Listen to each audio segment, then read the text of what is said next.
himself will give you a sign.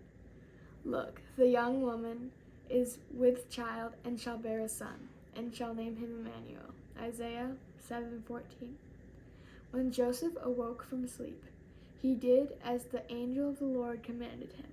He took her as his wife, but had no marital relations with her until she had borne a son, and named him Jesus. Matthew 1:24-25.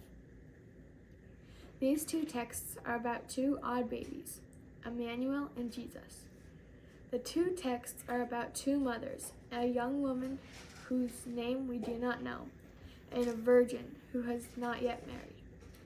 The two texts are about threats to two world empires, Assyria and Rome. The texts show how power shifts from the empire to the baby. The empires, in fear and enmity, do not know what time it is, but the clock carried by the baby keeps ticking away. What time is it?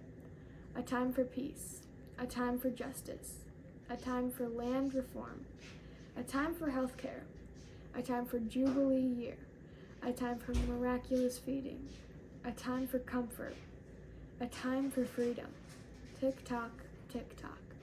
The empire cannot find the clock, cannot stop the baby, cannot have its way, cannot keep its own regimen in place. Imagine the superpowers of the world.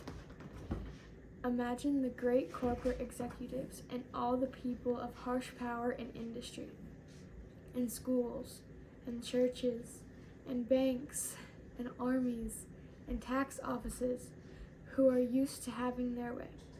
Imagine the repressive part of our own lives, which are used to the silencing and crushing.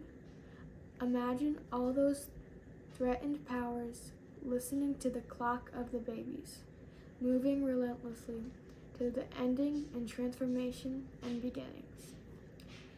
This is a miracle of the babies. Because the baby has come by the Spirit, the world is changed. The empires are on notice. The kingdoms are under threat. A little baby offers another way into the world that destabilizes and invites us to new trust and new freedom. So be asking in Advent, what time is it? Well, it depends. If you think the empire is in charge, it is anytime. If you bet on the baby, it is very late, very close, very dangerous. Bet on the baby. Get free of the corrosive power of the empire. Then act differently about the power and money and land and justice and homes and food and healthcare.